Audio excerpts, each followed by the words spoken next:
Muy buenos días, amigos de la Red Latinoamericana de Profesionales de Orientación RELAPRO. Estamos en una nueva hora del tinto. Vamos a pasar un rato muy agradable con el doctor George David Vera, que nos va a comentar de su trayectoria académica y el trabajo que está haciendo actualmente en Estados Unidos, en Miami. Les acompaña Amílcar Brunal, director actual de la Red Latinoamericana de Orientadores RELAPRO. Buenos días, doctor Vera. ¿Cómo se encuentra? Buenos días, Milka. Muy bien. Gracias por la invitación para compartir un rato con nuestros colegas latinoamericanos y con todos aquellos que están relacionados con la orientación a lo largo del continente. Pues Eh, muy- comentábamos antes de iniciar la entrevista que esta situación del COVID pues sigue sin control prácticamente y esta época de diciembre, cómo se avisora la situación en Miami? yo pienso que está muy difícil porque los latinos somos muy afables. Nos gusta el abrazo, nos gusta la conversación cercana, el compartir. Entonces esta distancia social es un poco difícil para lo que dice la recomendación que dan los médicos, ¿no? Um, yo creo que se necesita una conciencia de tener precaución en la cercanía, en el contacto social en estos tiempos por el asunto del COVID.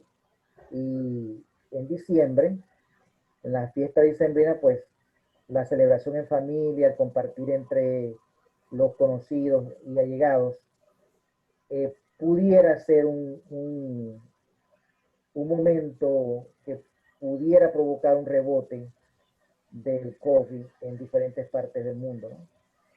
Sí, de Creo hecho, escuchábamos esas noticias en Italia, en Alemania, en Irán, en Europa, hay una alerta por estos rebrotes. Acá en Colombia, pues sabemos que la situación tampoco está controlada y que se avecina esta época decembrina, como usted bien lo ha planteado, en donde necesariamente pues se visita a la familia, se viaja, se comparte con más personas y bueno, esperemos que esta situación de alguna manera, ya con el avisoramiento de la vacuna, no se dispare aún mucho más, porque de pronto la gente puede confiarse que como ya viene la vacuna, que, pues relajémonos. que tampoco Eh, sabemos si la vacuna va a ser 100% efectiva ni cómo es que va a ser administrada, ¿no? Exactamente, ni en Es qué importante momento tener precaución. realmente lo vamos a recibir. Es importante tener precaución, tomar medidas de protección extras ahora en esta época. Ujú. Muy bien, esa es la última entrevista que vamos a hacer en esta serie de programas de la hora del tinto de Relapro y pues nos honra muchísimo que sea con el doctor George Vera. Para quien no le conocen, doctor, su trayectoria académica, cuéntenos un poco cómo ha sido su trayectoria y desde dónde inicia esta aventura en la orientación. Wow, déjame contarte por parte o contarles, compartir con la audiencia latinoamericana.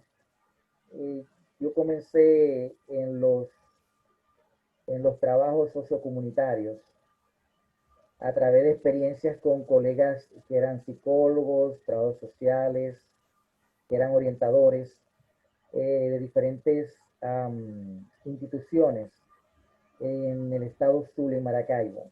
Venezuela. Y un trabajo en Venezuela, sí. Hice un trabajo de lo que hoy se conoce como orientación comunitaria. En aquel tiempo trabajábamos, estamos hablando de los años 70, trabajamos con intervención comunitaria en relación con asuntos de salud, el cuidado de la salud y animación juvenil, atención de los jóvenes que estaban con problemas en la calle. Y allí me fui enamorando de la orientación.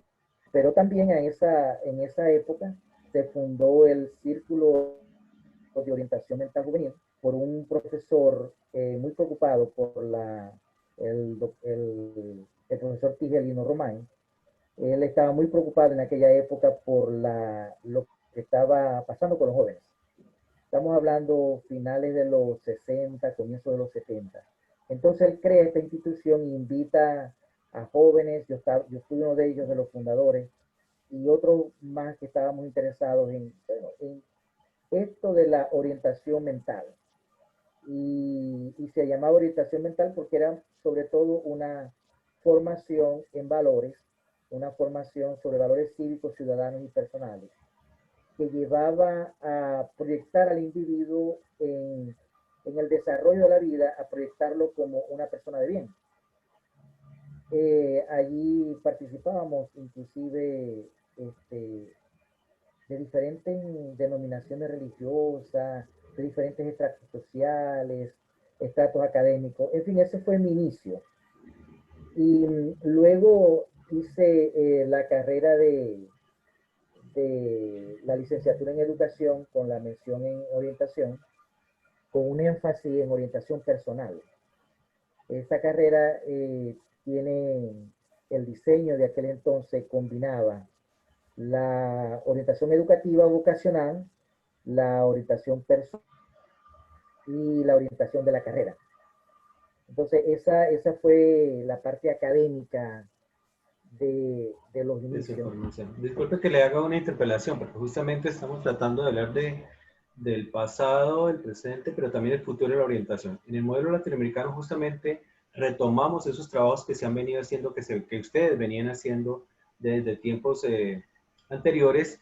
Inclusive referenciamos mucho el trabajo de José Navarro Ortiz de México, donde habla de esas tres grandes ramas de la orientación para la vida interpersonal, que llamamos en este momento, o la orientación personal, la orientación para la vida académica laboral, en donde incluimos ahora todo el tema de la orientación vocacional, profesional y lo socioocupacional. Y ese tercer capítulo que usted reseña, creo que cobra nuevamente vigencia, la orientación para la vida en comunidad o la orientación comunitaria, bajo los principios de solidaridad, de sinergia, que justamente son relevantes en este momento. Entonces creo que ese es un buen momento para mencionar y para referenciar que esos trabajos que se plantean en este momento pues tienen unas raíces bastante anteriores y con bastante fundamento. Bien, entonces sabemos que usted es el licenciado con mención en orientación en Venezuela. De allí, ¿cómo sigue la historia? Bueno, luego de allí hice un trabajo en las comunidades y hice también algo de consultoría empresarial basada en la orientación. Entonces era orientación para la carrera, pero desde el servicio, desde la atención de los empleados y obreros. Luego me animé para hacer una maestría en orientación conductual en Venezuela con la gente del Centro Bianco. Allí hice orientación de la conducta y egresé como máster en orientación de la conducta, máster en ciencia. Fíjate esto, poco yo he hablado de esto, creo que es la primera vez que voy a hablar de esto. Yo hice una maestría sobre formación de actitudes para la tesis de la maestría, formación de actitudes para el ejercicio de la orientación. Porque una de las preocupaciones que tenía desde muchacho era cómo que aquellos que nos dedicábamos al servicio al otro, tanto individual como comunitario, en espacios escolares o no escolares, cómo era ese individuo y qué necesitaba ese individuo para desarrollar su carrera. Y yo era un convencido que las actitudes personales eran fundamentales. O sea, no podías convertirte en un orientador sin tener una profunda cualidad humana. Entonces me dediqué a hacer esa investigación. Fue una investigación que recibió una mención honorífica. En fin, fue bastante interesante. Y yo quedé con la inquietud que no es tanto la formación, porque la formación en cuanto a lo conceptual, al conocimiento, porque conocimiento había. Sí. Teníamos las grandes teorías, muchas norteamericanas y otras europeas. Teníamos a Carl Rogers, al humanismo. Teníamos las condiciones mínimas para el servicio de orientación a través de los programas y servicios. Teníamos mucho de eso. Pero entonces mi preocupación estaba en que tú llevabas la actitud, tú eras una persona que estaba dedicada al servicio, que te gustaba el servicio al otro, porque si no te gusta, no puedes ser orientador. O sea, necesitas tener una vocación de servicio indistintamente de los espacios donde tú ejerzas, ¿no? Entonces, la pregunta que mi inquietud en ese momento se convirtió en una pregunta, pero ¿cómo formamos a los orientadores? cómo lo formamos en Venezuela, cómo lo formamos en Colombia, cómo lo formamos en otras partes de Latinoamérica. Entonces, con esa mentalidad, y ya había hecho un concurso de oposición en la universidad y gané en ese concurso, y de ahí me establecí en la universidad y de ahí hice todo mi trabajo académico en la Universidad de Zulia, en Venezuela. Entonces, de allí dije a ir a los congresos de orientación de la IOS, hice varias presentaciones internacionales sobre el tema de la formación ética, de la formación personal, actitudinal y de competencias técnicas. Ya allí hice ese tipo de construcción. Entonces, alguien me decía, mira, pero si tú quieres seguir profundizando, tienes que hacerte el doctorado. Porque sobre la formación, cómo formamos a los orientadores y cómo pasamos nuestra expertise y conocimiento cultural, histórico y profesional a las nuevas generaciones, no está escrito. Cada quien hace en sus espacios educativos como bien sabe, pues como bien fue entrenado. Entonces, con esa inquietud me vine a la Universidad de New Orleans, en Luisiana, en Estados Unidos. Bueno, vamos a hacer una pausa allí porque hay un capítulo que creo que la audiencia quiere conocer y fueron esos congresos internacionales donde ustedes se encontraron, entiendo, en Lisboa con Julio González y se funda no Relapro propiamente, sino una federación de asociaciones en orientación. Cuéntanos un poco acerca de ese capítulo. Esa es la que yo llamo la partida de nacimiento de Relapro. Sí. Porque por primera vez en la historia de la orientación en Venezuela, en los países latinoamericanos, nos encontramos los orientadores latinos. Y fíjate, no nos encontramos en América Latina, sino en Europa. Sí. En esos congresos, claro, ya en América Latina habían congresos relacionados con la orientación de diferentes denominaciones y manejados por instituciones extracontinentales, extra latinoamericanas. Entonces, en conversaciones con Julio, en el 2000, cuando el congreso de la IOS que se hizo en Valencia, eso fue en el 2000, si no me equivoco, empezamos el diálogo de, mira, pero es que nosotros tenemos que encontrarnos, sí, porque andamos muy dispersos. Y la praxis de la orientación de cada país la desconocemos. No sabemos cómo se concibe, cómo se practica y cómo se comunica el trabajo orientador en las comunidades, en los espacios educativos, en donde esté funcionando. Y esa conversación la tuvimos por cierto tiempo él y otras personas allí. Y coincidimos nuevamente en Lisboa.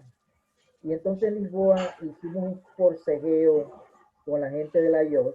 Gracias a Julio. Julio ha sido una luz en esto, porque ya Julio era miembro prominente de la IOS en ese entonces. Y logramos el espacio en Lisboa, que nos dieran el espacio, y convocamos a todos los orientadores latinoamericanos que estaban asistiendo. Y en esa convocatoria, a pesar de que hubo unos problemas de lenguaje, que habían personas que no hablaban español, pero que estaban interesados en el proyecto, inclusive el alemán, que era el director, el presidente de la asociación en aquella época, él dio bastante apoyo.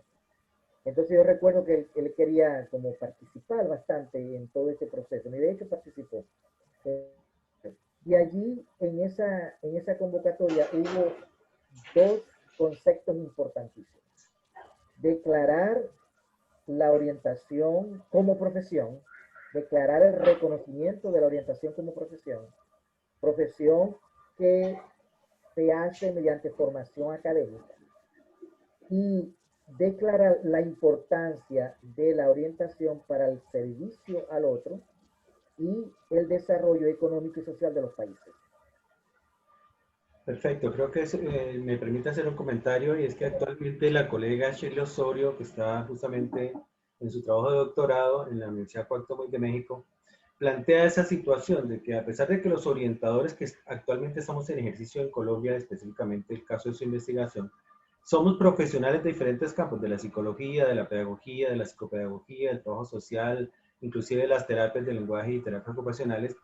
Muchos no desarrollan su labor desde conceptos profesionales, sino desde perspectivas individuales.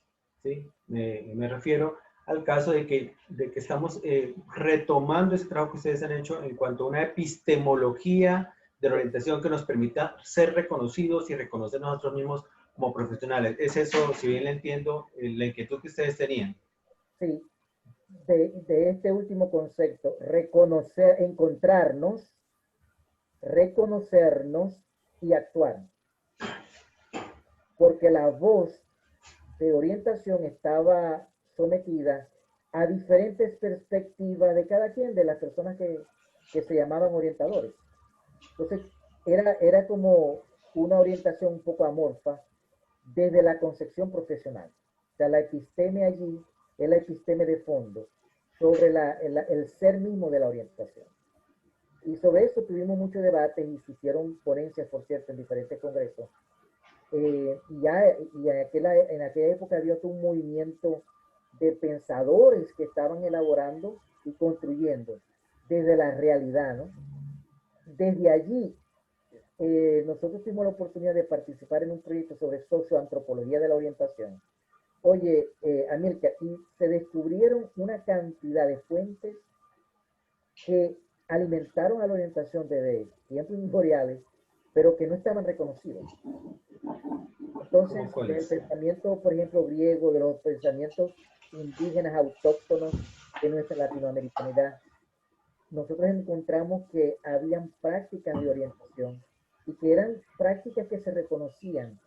¿Por qué? Porque se daban en familias. Y por la práctica oral se pasaba hacia las siguientes generaciones. Entonces, no es que la orientación nació en Estados Unidos, en Europa, no.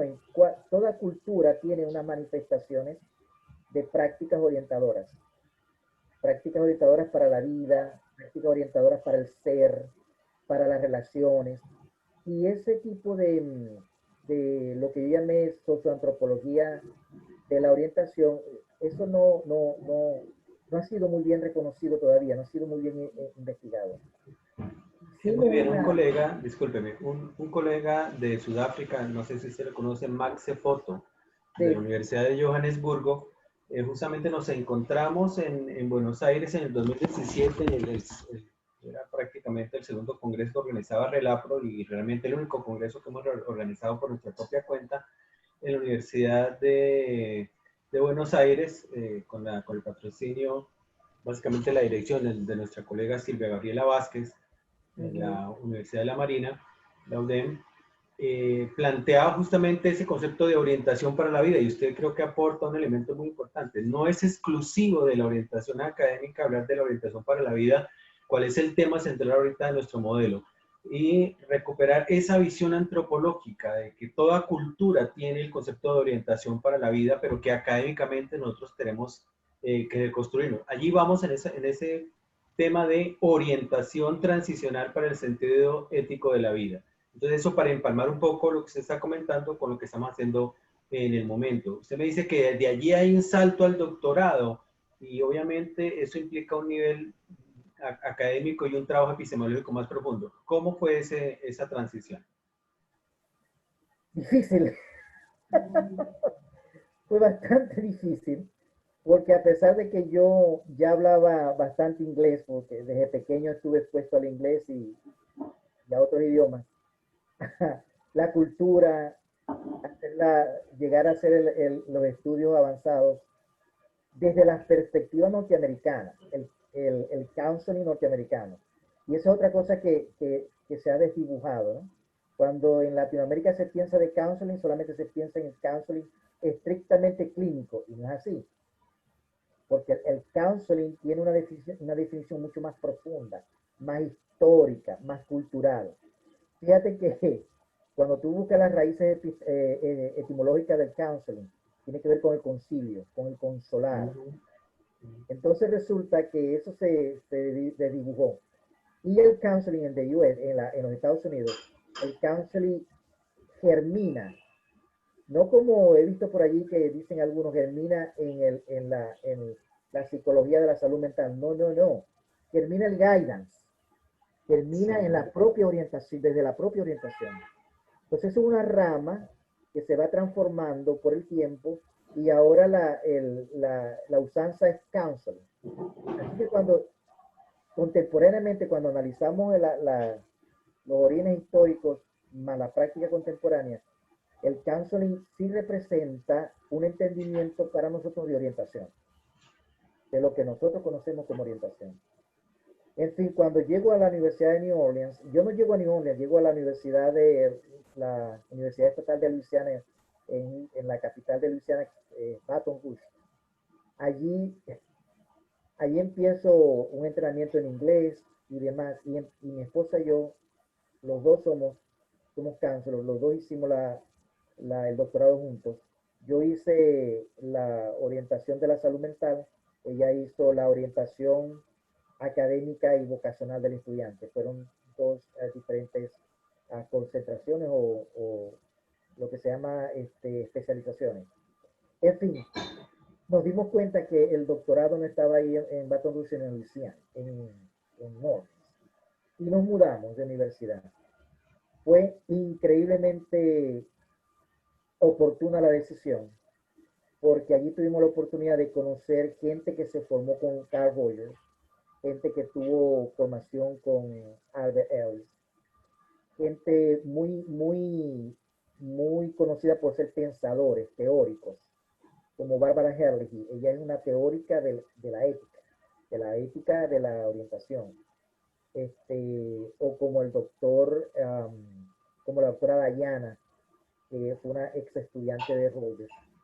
Ella es muy conocida en relación al trabajo de grupo en orientación y las aplicaciones prácticas del trabajo de grupo en cualquier escenario donde el orientador trabaje. Entonces me fui exponiendo a ese tipo de personas y y vamos a decirlo, de pensadores, ¿no? Y en cada verano nosotros no tomábamos vacaciones como se suele hacer, ¿no? Sino que nos íbamos y hacíamos cursos avanzados con invitados que habían en la universidad. Entonces ahí conocimos la mentalidad que existía en relación al counseling en los Estados Unidos y invitados internacionales que llegaban también a la universidad a dar esas clases de verano. Y eso me llevó a profundizar una visión de la orientación desde el punto de vista filosófico, de la orientación para el ser, para la vida, por el bienestar individual y colectivo. Una orientación mucho más emancipadora de la naturaleza humana y no centrada en el homocentre, en el ecocentre. Entonces, ese tipo de discusiones fue las que fui desarrollando. Y cuando decidí hacer la tesis doctoral, entonces la trabajé sobre la formación de los casos. Yo venía con las actitudes, ahora me enfocaba en la pedagogía de la orientación. ¿Cómo es que nosotros formamos a los orientadores? ¿Cuáles son los mejores métodos, procedimientos pedagógicos para asegurar que ese orientador desarrolle la capacidad ética y profesional para pensar como orientador? Muy bien, doctor. Le hago una pregunta que creo que puede empalmar la discusión. Estamos sosteniendo en el modelo latinoamericano de orientación transicional para el sentido ético de la vida que la orientación, y volviendo a retomar las ideas de José Ana Ortiz, debe tener una mirada triple, una mirada psicológica, una mirada sociológica y una mirada pedagógica en donde tiene su mayor aplicación. ¿Usted estaría de acuerdo con esta forma de ver la orientación?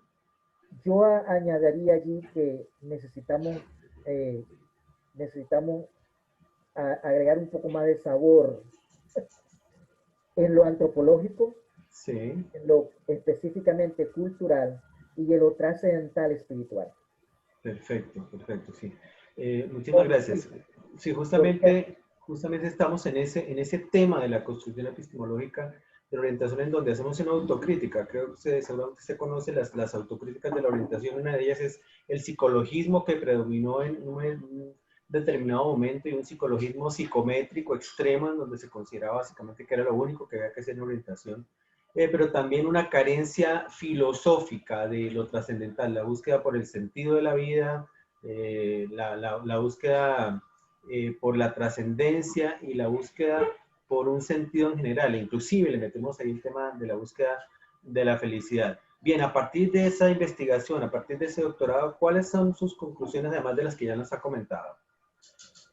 De la disertación, yo allí hice como una reflexión como conclusión de la investigación, que era que estábamos en pañales en materia de formar los orientadores, porque estábamos transmitiendo conocimiento, estábamos haciendo ese ejercicio que Paolo Feria nos hablaba de la educación bancaria, ¿no?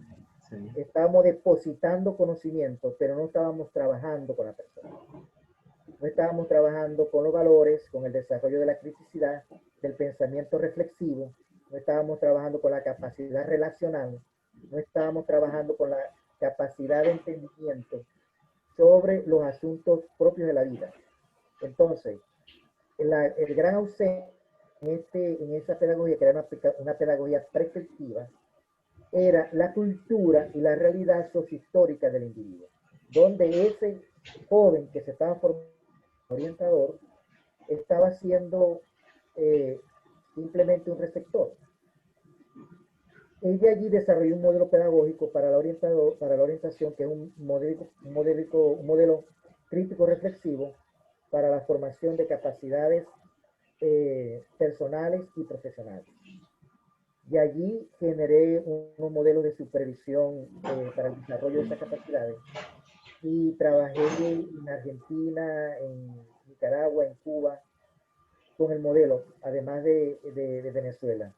Parte de ese modelo se utilizó para el desarrollo de la propuesta del Sistema Nacional de Orientación en Venezuela y los principios humanísticos y antropológicos que fueron recogidos allí.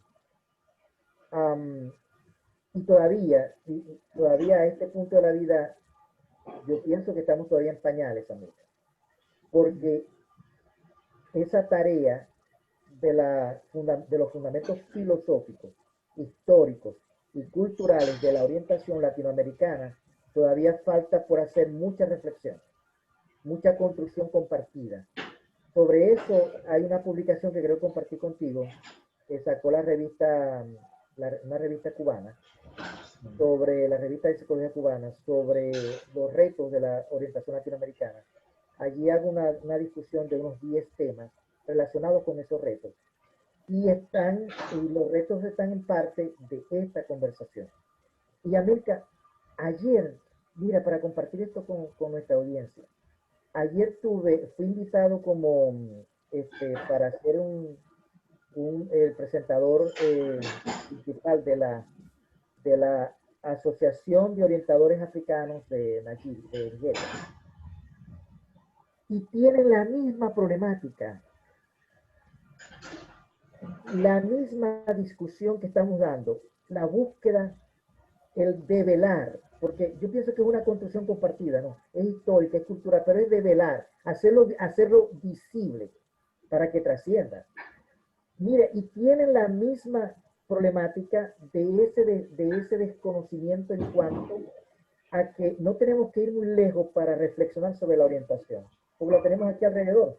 Claro, está a nuestro lado. Le comento, tal como usted seguramente lo sabe, hemos venido haciendo un recorrido desde 2015, exactamente cuando iniciamos un congreso en Cartagena, Colombia, patrocinado por un orientador colombiano que radicaba en ese momento en Puerto Rico. Desde Colombia, haciendo un recorrido desde Buenos Aires, desde Argentina hasta México, buscando puntos comunes y diferentes de orientación. Hemos encontrado hasta ahora unos puntos comunes que son de carácter cultural y de carácter macroeconómico, como usted bien lo conoce. Tenemos en común en nuestros países una deuda externa, en muchos casos impagable y que se puede catalogar en algunas otras ocasiones de inmoral. Tenemos una corrupción política No es para nada raro que cada día en las noticias encontremos un nuevo presidente investigado, un nuevo presidente en la cárcel, ministros, congresistas metidos en el tema de la corrupción política, y tampoco es para nada raro la mala administración de los recursos públicos. Eso configura una situación de vida, de estilos de vida de las comunidades que atendemos, sobre todo hablo de Colombia, donde atendemos poblaciones vulnerables. El caso típico de madre solterismo, embarazo adolescente, adolescentes retadores, estudiantes de primaria que no encuentran sentido de la escolaridad. Y a eso le sumamos, para complicar la situación, unos parámetros absurdos. Hablé hace poco, hace menos de un mes, con una colega en Colombia que atiende una sola orientadora a 3.400 estudiantes, que usted sabe que son 3.400 familias. O sea, no es posible. De la teoría a la realidad que muchos atendemos, o que muchos atienden en países como los nuestros, ¿cómo vemos la situación de la aplicabilidad de la epistemología ideal de la orientación, lo que debiera ser la orientación, con la realidad de la orientación en Latinoamérica? América, ese es un trabajo pendiente. Yo pienso que tenemos un gran compromiso de construir el modelo de aplicación que haga más viable la trascendencia del ser humano en estas condiciones. Ahora, fíjate qué curioso. Cuando quiero darte la referencia para abordar ese importante tema que acabas de mencionar. En Europa, en España, cuando primero acuñaron la palabra orientación, en esa palabra era el guiador, el que guiaba a los alumnos para que se convirtieran en ciudadanos dignos y aptos. Traducido textualmente del material que consulté. Esa referencia a la publicación, yo creo que no la he compartido contigo, la voy a enviar para que la tengas allí. Ese material salió en inglés. Y ese principio, vamos a llamarlo así, ese principio es el que marca el accionar de la orientación. Ante esa realidad de desigualdades, de carencias, de oprobio, de delincuencia, de explotación, de corrupción, la voz del orientador es una esperanza. La voz del orientador es una posibilidad. La voz del orientador marca la distinción. El orientador, cualquier espacio donde esté trabajando. Amilca, uno de los primeros estudiantes que yo tuve, le llamaban el Piedrita. Te estoy hablando de unos cuantos años atrás. En la primera vez que yo estuve en esa escuela, Amilca, lo encontré 30 años después. Me saludó, me abrazó, yo casi que me defiendo de aquella persona y me dice, usted no me conoce, no, yo te conozco. Y me dice, a mí me llamaban Piedrita. ¿Y sabe dónde estoy? Estoy ahora como juez principal en el circuito tal, gracias a la orientación con la que usted me atendió. Amilca, y de ese ejemplo, hay muchos. Tú debes tener algunos en tu propio haber. Claro que sí. Respecto a eso, justamente estamos buscando sobre la pregunta, el rol social de la orientación. Creo que usted también sabe con seguridad que en cierta época la orientación de lo comunitario y la vida comunitaria se entendió desde el trabajo social, o mal entendido desde el trabajo social, como el trabajo asistencialista. Para recientemente. Exactamente, recientemente, no le estoy hablando de mucho tiempo, era frecuente, o no sé qué tan frecuente sigue siendo ahora, encontrar las oficinas de la orientación bultos de ropa usada, sí. pacas de pañales, pacas de toallas higiénicas, entregas de alimentos y ese tipo de cosas, porque se entendía que el rol social del orientador era como desde el punto de vista de lo humano, ¿no? Desde el sentido social, decir, pobrecitos, venga, le regalo esto, venga, le regalo lo otro, venga, le presto, uniformes, etcétera, etcétera. Pero creo que el orientador actual está construyendo un rol diferente de lo social. Encontramos orgullosamente ya colegas que tienen inclusive emisoras, programas radiales, webinares, y han construido su rol social a partir de la comunicación social. Sí, o sea, no estamos diciendo que lo comunitario de lo existencial no sea importante, no sigue siendo necesario, pero creo que de una perspectiva mucho más amplia. Entonces, afinando ese concepto del rol social del orientador, ¿cómo ve usted el rol social del orientador contemporáneo? Con muchos retos por delante, porque en todos los países latinoamericanos tenemos circunstancias muy similares que ya tú las describías, ¿no? El, y unado a una propuesta, la propuesta que se hizo en Venezuela del Sistema Nacional de Orientación, en una de sus, en uno de su búsqueda, era formar a los orientadores y la práctica de la orientación desde las comunidades, para que desde el trabajo que se hacía en las comunidades se lograran transformaciones necesarias tanto de las prácticas sociales de los habitantes como de las prácticas económicas, y se lograra el desarrollo sustentable de aquellas comunidades en donde el orientador se formaba. O sea, sacar la formación de los ámbitos claustrales académicos y llevarla a la formación en sitio. Amilcar, la responsabilidad social del orientador está unada con los procesos de desarrollo humano, está unada con los procesos de emancipación humana. El asistencialismo no es que sea malo, pero el asistencialismo no ha dado resultados, ¿sí? Solamente ha sido paliativo. Las reales causas que nos llevan a la situación que estamos necesitan ser trabajadas, necesitan ser abordadas. Y yo pienso que el rol del orientador es participar en esos procesos de transformación. Perfecto. A partir de esas discusiones organizamos un grupo de investigación en RELAPRO, un grupo de investigación en desarrollo humano en RELAPRO, entre quienes participan, los participantes les menciono a Mónica Valencia, orientadora ecuatoriana que se formó y trabajó por muchos años en Venezuela, la profesora Elsa Tobar de Colombia, y menciona al profesor Oscar Usecho, un profesor mío de la maestría de investigación social e interdisciplinaria de la Universidad Distrital, y tenemos como propósito justamente replantear la relación entre la orientación y el desarrollo humano. Nos hemos decantado en una primera instancia por autores como Manfred Magnif, economista chileno, premio Nobel alternativo, que plantea justamente el desarrollo a escala humana.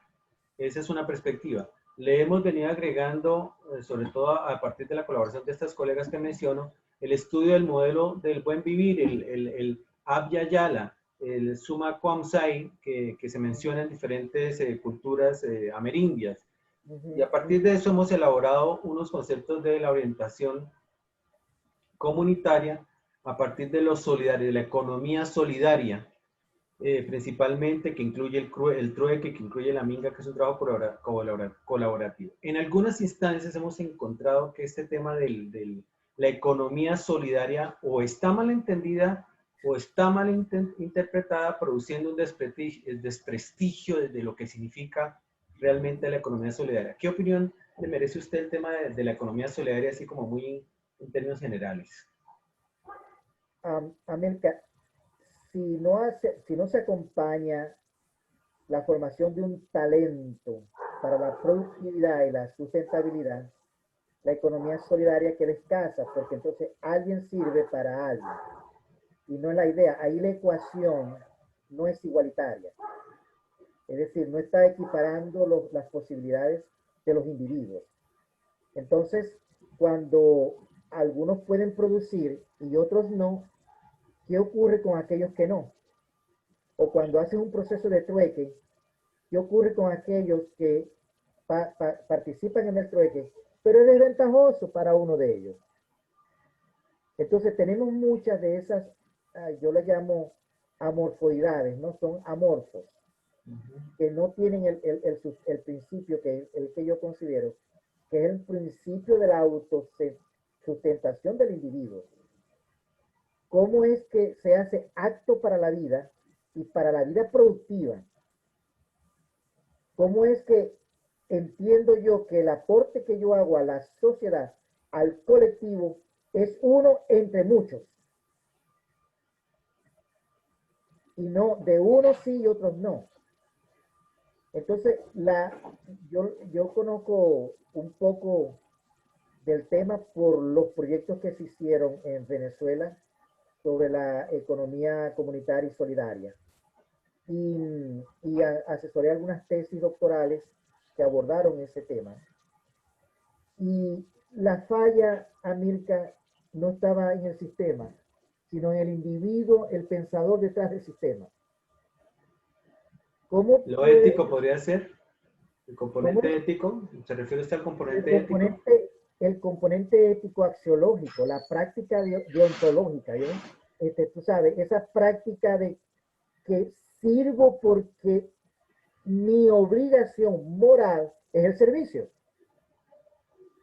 no la explotación. Hay un componente ético profundo y sobre todo en el campo de la orientación, en la práctica de la orientación. ¿Por qué eres orientador? Porque tienes un sentido de vocación, porque quieres ser útil, porque quieres servir y porque críticamente analizan la realidad y dicen, esto no está bien, yo voy a participar en la transformación. ¿Sí me Perfecto. explico? Es, Sí. es el impacto del ejercicio de la orientación ética, pensada de lo ética y del bien común, del servicio al otro. No estoy hablando del servicio al otro caritativo tipo religioso, no. No estoy hablando de esa práctica. Estoy hablando del servicio al otro por el sentido humano de la vida, Perfecto. por la comunidad que hacemos entre todos. Muy bien, creo que queda muy claro ese papel, o sea, que los orientadores necesitamos desarrollar, construir y diseñar una mediación de tipo comunitario que trascienda a ese tema de lo asistencial, que trascienda también al tema de lo religioso, que es algunas veces también criticado, y trascendamos a un tema, a un capítulo de la ética civil.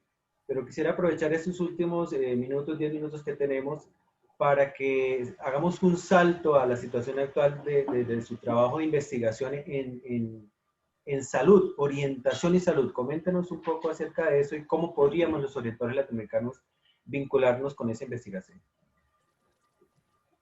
Yo pienso el trabajo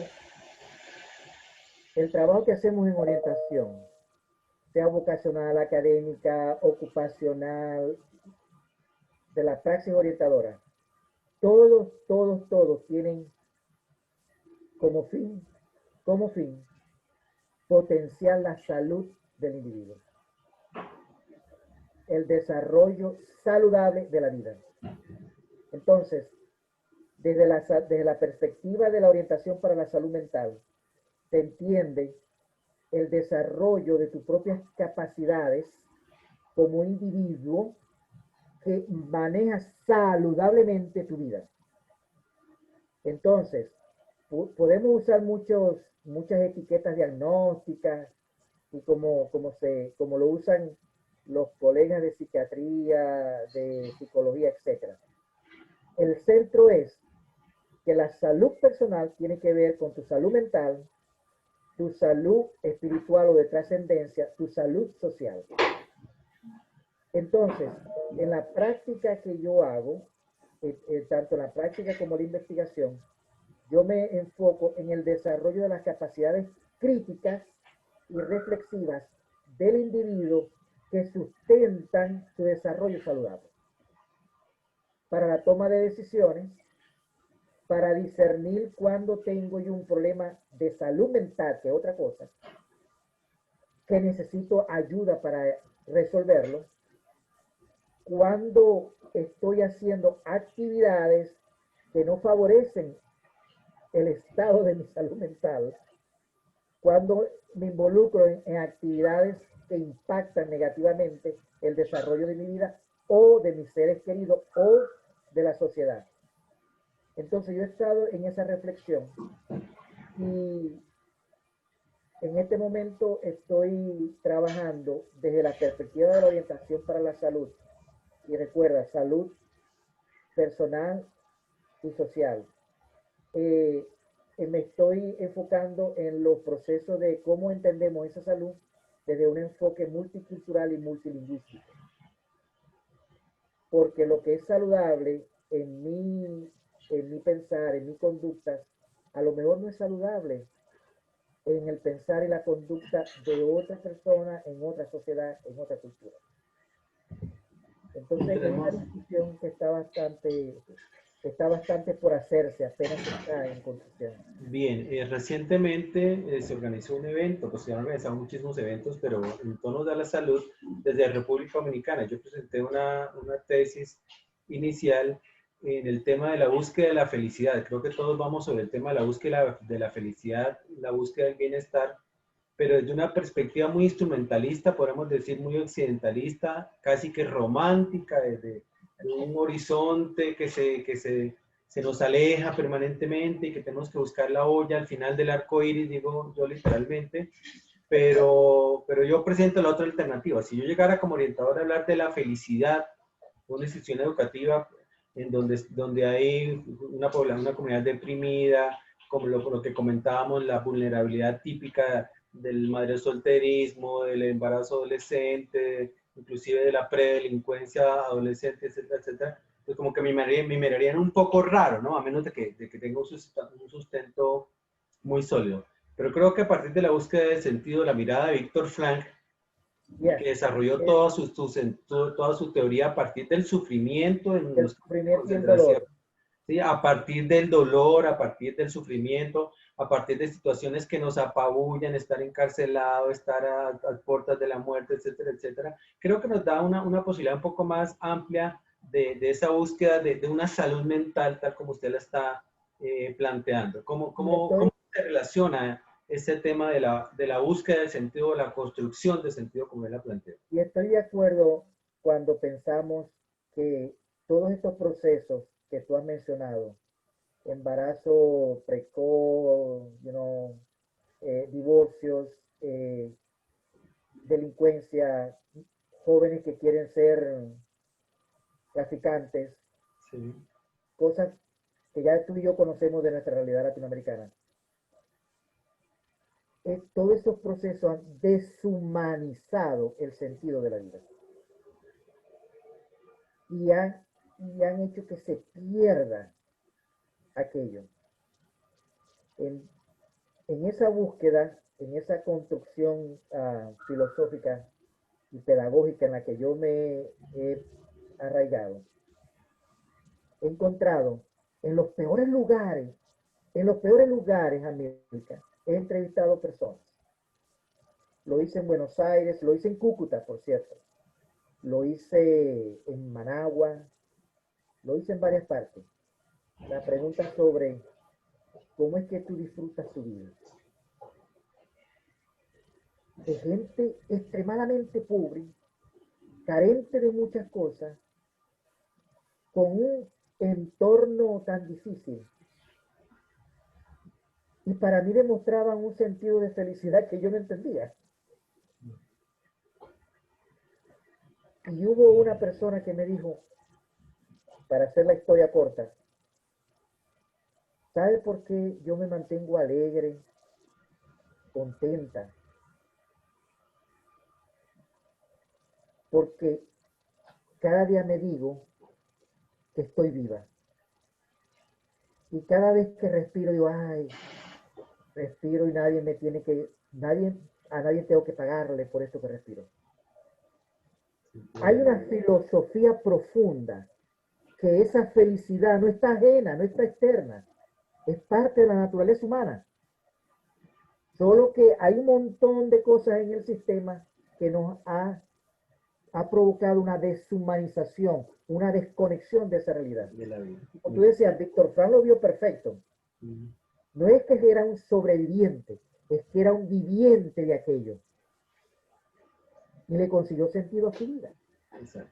Sobre el concepto de vida, hemos venido trabajando también en el equipo de investigación de la revista Orientación. Aprovecho para agradecer a Carlos Borja, a Shirley Osorio León, a Andrea Mora y Silvia Gabriela Vázquez, que nos hemos encontrado frente a estas temáticas y el concepto central del modelo de orientación transicional para el sentido de la vida es una búsqueda trascendental de la vida. Y hemos entendido la vida como algo sublime, como algo que vale la pena vivirlo porque creemos, tal como usted lo dice, que si yo no considero que la vida es sublime, que la vida es especial, que la vida es un fenómeno digno de ser vivido, pues todo lo demás deja de cobrar sentido. Porque en este enfoque de la búsqueda de sentido, Víctor Frank justamente dice, a pesar del encarcelamiento, a pesar del sufrimiento, a pesar de ver todos los días personas muriendo, a pesar de estar a puertas de la muerte, a pesar de la inanición, a pesar de los malos tratos, la vida tiene sentido, puede tener sentido en la medida que yo la construyo. Entonces es una apuesta en el modelo de orientación transicional para el sentido ético de la vida con el que quisiéramos cerrar con su opinión. ¿Cómo ve usted la vida y el fenómeno de la vida humana más específicamente? Yo pienso que la vida es lo mejor que ha pasado, porque, o lo mejor que ocurre, porque ese es un fenómeno maravilloso. Existimos, estamos aquí y tenemos múltiples manifestaciones. Y algo que siempre reflexiono y comparto con mis estudiantes es, ¿qué sentido tiene tu vida en este momento? No por lo que fue o por lo que será, sino en este momento.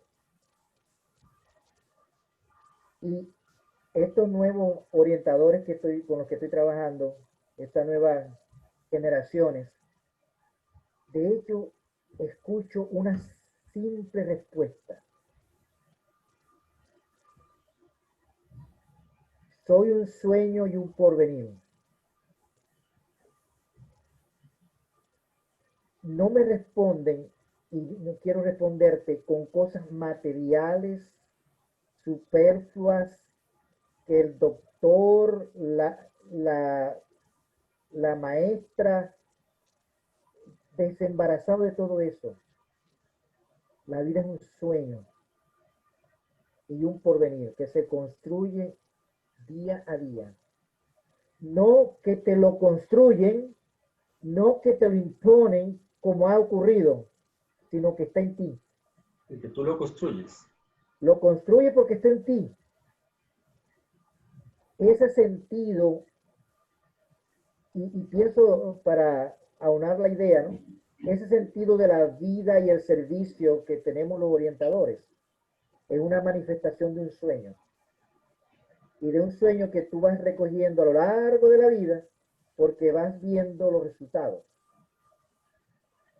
Entonces, pudiéramos entrar en unas consideraciones filosóficas, me encantaría, que es realmente repensarnos otra vez como que la vida está en nosotros, la manifestación de la vida está en nosotros, la felicidad no está al final, sino que se construye a diario, y la felicidad se construye porque el sentido de la felicidad también está en nosotros.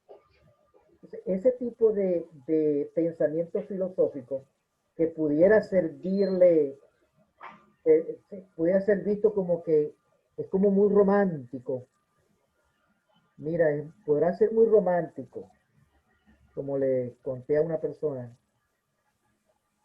pero ¿qué tan falta está haciendo en esta sociedad, en esta civilización? Faltan utopías. Faltan sueños y muchos. Hay muchos jóvenes cercenados ahora. Hay muchos jóvenes coartados, dañados desde el principio, que no pudieron desarrollar sus sueños por el sistema. Esta pandemia nos está demostrando la terrible la terrible realidad de un sistema que no permite la evolución del individuo, del ser humano, hacia un estadio superior, ético e intelectual. Esta pandemia paró la economía y empezaron a verse las miasmas que hay por todas partes del planeta. Podemos estar muy avanzados tecnológicamente, pero ética, moral y yo diría espiritualmente, estamos como atrasados. Esta pandemia nos está enseñando muchísimo, solo que todavía no hemos visto esa reflexión y sería muy bueno, Amilcar, se pudiera organizar un debate sobre las lecciones que estamos obteniendo a partir de esta pandemia y cómo esto nos está dando muchísimos datos importantes para la formación y la práctica de la orientación. Por supuesto que sí, le tomamos la palabra y creo que Dios mediante esperamos retomar el próximo año con estas reflexiones un poco más trascendentales. Y de pasada le comento que esos videos están siguiendo, lo siguen estudiantes de la Federación de Estudiantes de Psicología, de Psicopedagogía y Orientación en República Dominicana, liderados por Waldo Cruz, entre otros, a quienes le enviamos nuevamente un saludo y un agradecimiento.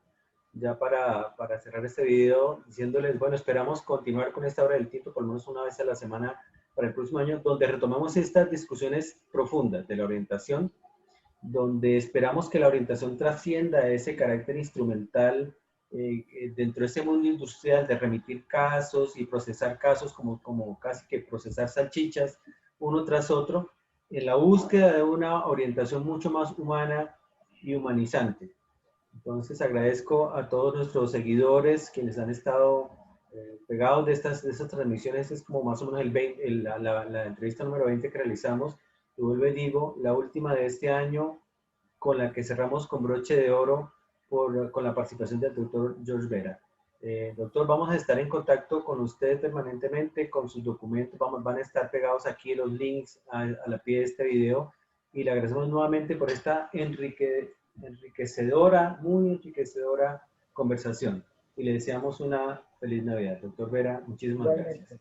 Igualmente para ti y a todos los colegas latinoamericanos, mis mejores deseos. Cuídense, sean felices, vivan su felicidad, trasciendan y sobre todo dense cuenta que viene un nuevo año, muchos sueños por hacer.